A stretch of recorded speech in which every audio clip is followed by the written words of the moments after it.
Hello.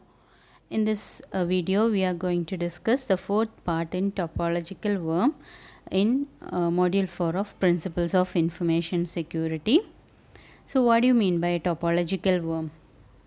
They are the machines that can be represented as a graph with nodes representing the vulnerable machines. That is a graph with a number of nodes, and each node represent a vulnerable machine. And there are edges between these nodes in the graph, and these edges indicate when there is a edge from machine A to machine B, it indicates that machine A knows machine B, or machine A stores the address of machine B, and machine A can infect machine B. This is the main part of it. Machine A can infect machine B. So in that way, the edges is drawn in the graph between the number of vulnerable machines, and that concept is called a topological worm. So this is how a topological worm attack occurs. The topological worms have focused targets, and the immediate targets are the neighbors. A node will be connected to a number of neighbors, and each neighbors can be infected by this node. So this is how the graph is represented. And when you consider the rate of spreading in topological worm is very high when compared to internet scanning worm. In this video, we are going to discuss two types of worms, that is topological worms, email worms and P2P worms. The first, we are considering the topological worm concept, that is it includes a number of nodes, a number of machines. Each are the vulnerable machines, and each will be connected each other by edge, which indicate one machine can infect another machine if it has got an edge in between. And this is how it got the name topology. It has got a tree structure. Then we are discussing the first type of topological worm, that is email worm.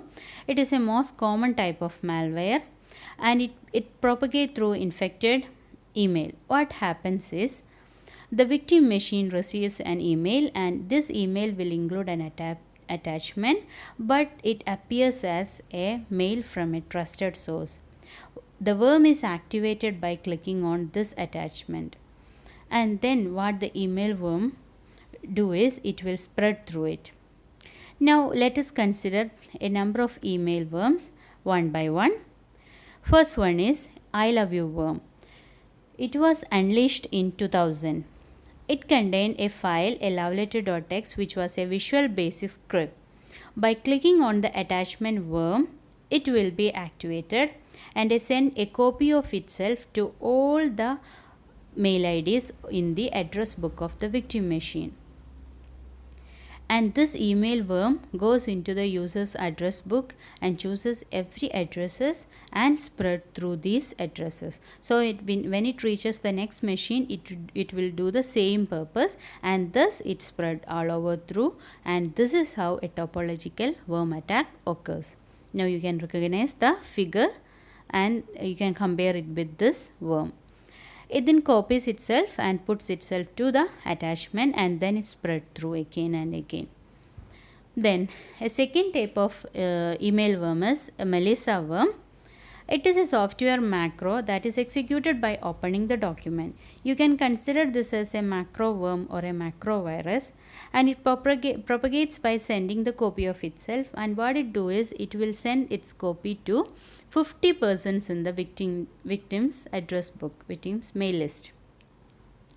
Then another worm is a Nimda worm. By exploiting a vulnerability in HTML rendering engine, it exploits a vulnerability in the HTML rendering engine, and it have multiple vectors of propagation. Actually, it carries different MIME types like it can be an image or JPEG, it can be an audio or MPEG, it can be a text or HTML. MIME is the short form for multi-purpose internet mail extension. An attachment is opened by a program appropriate to its MIME type. A flaw in the rendering program will be exploited by the attacker, who creates an executable attachment of that MIME in the case of this Nimda. So the attacker can insert an executable MIME, and this MIME can be an image, an audio one, or a text, anything. It can be anything. Now we have another fourth type of email worm, which is SOBIC. It was unleashed in 2003. It will spread by communicating malicious email or copying itself to an open network share. So there are several versions for this. The first version is some updates itself by downloading a code from some websites. And there are some other type. It can have a keystroke logger and can store password from victim. So this is the two versions of SOBIC which was released in 2003. So those are the various types of email worms. Now we will discuss the second type of topological worm, which is peer-to-peer worm. So before discussing about the peer-to-peer worms, let us discuss about a peer-to-peer network. Actually, it is a distributed system where each peer, each node act as both client and server. Each node in the network, in the distributed network, can act as either a client or a server. That is, it can request for files, so it can receive.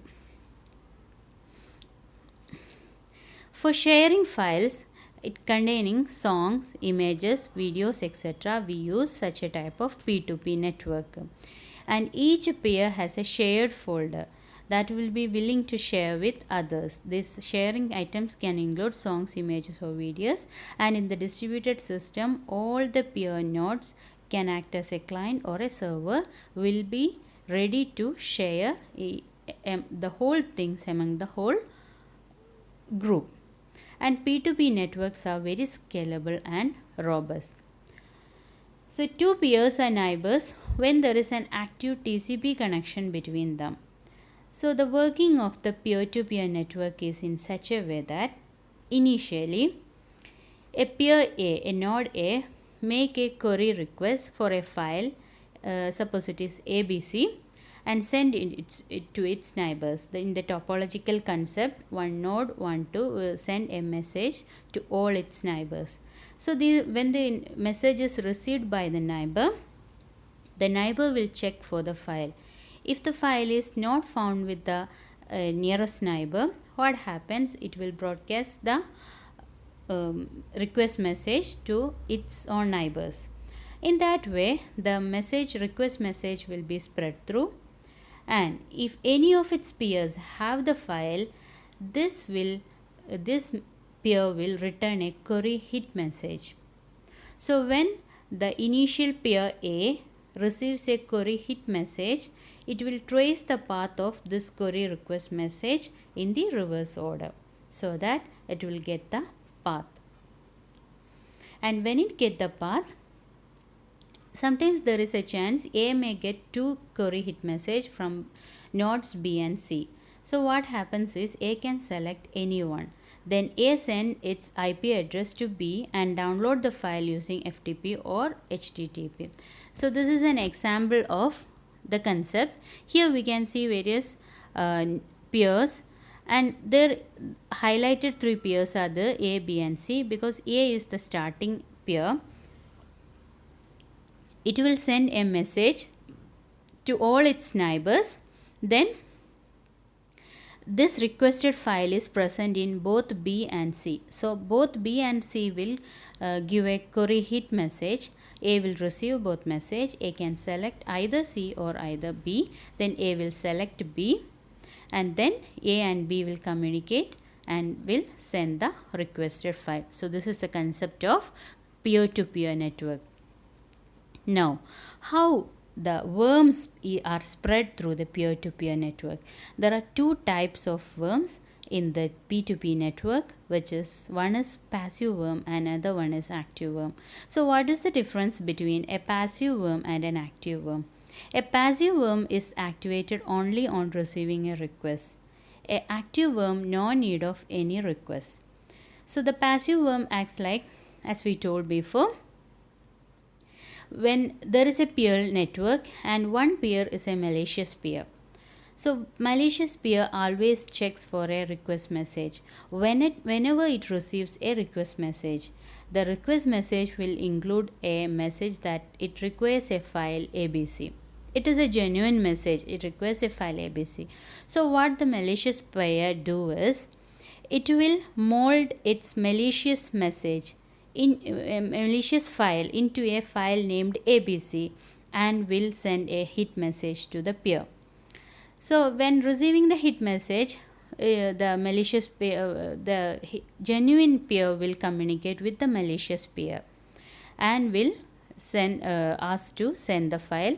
Then the malicious worm file will be sent, which includes the malicious attachment worm, which will be executed by the peer, and on the way it can spread it all over.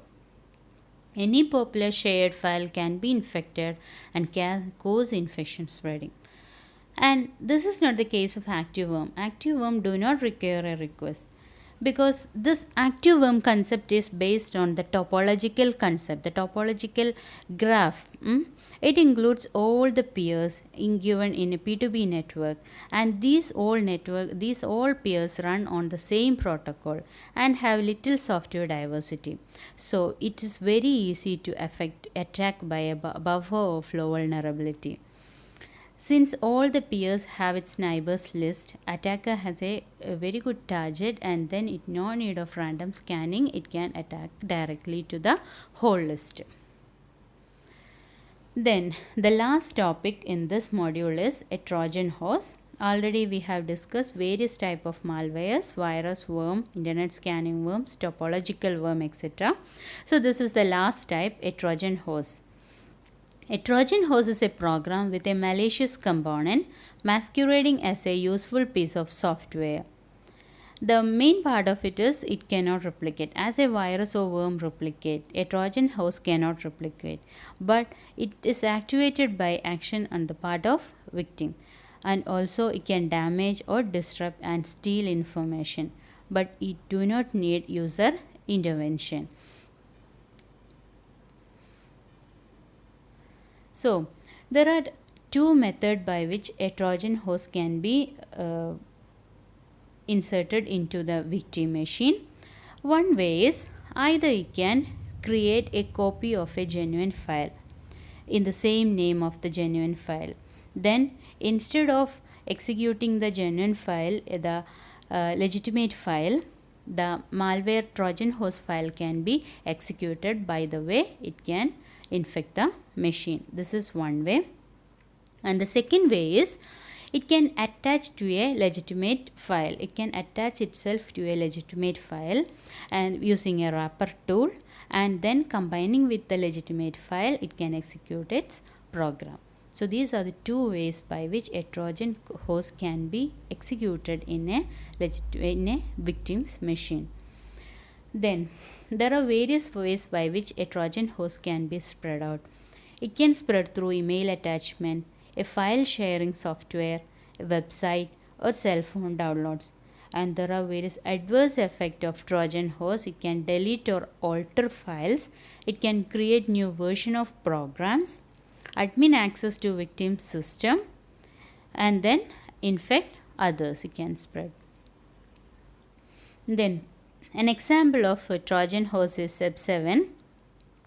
The various things that are done by Sub7 were: it had attack on Windows 9X platform, it will restart the system, record audio and video, change desktop color and wallpaper, on or off the monitor, capture screenshots, open and close CD drive. These were all the activities performed by a Trojan horse named Sub7.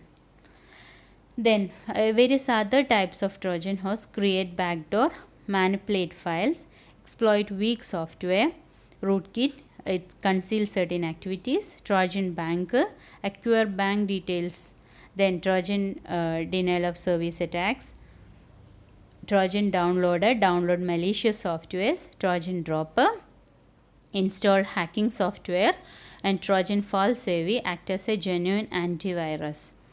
And how can you prevent Trojan horse? You can put up a firewall, you can prevent illegal software and emails, install security patches, Anti-Trojan softwares can be used and antivirus can be installed. By these methods, you can prevent a Trojan horse attack. Thank you.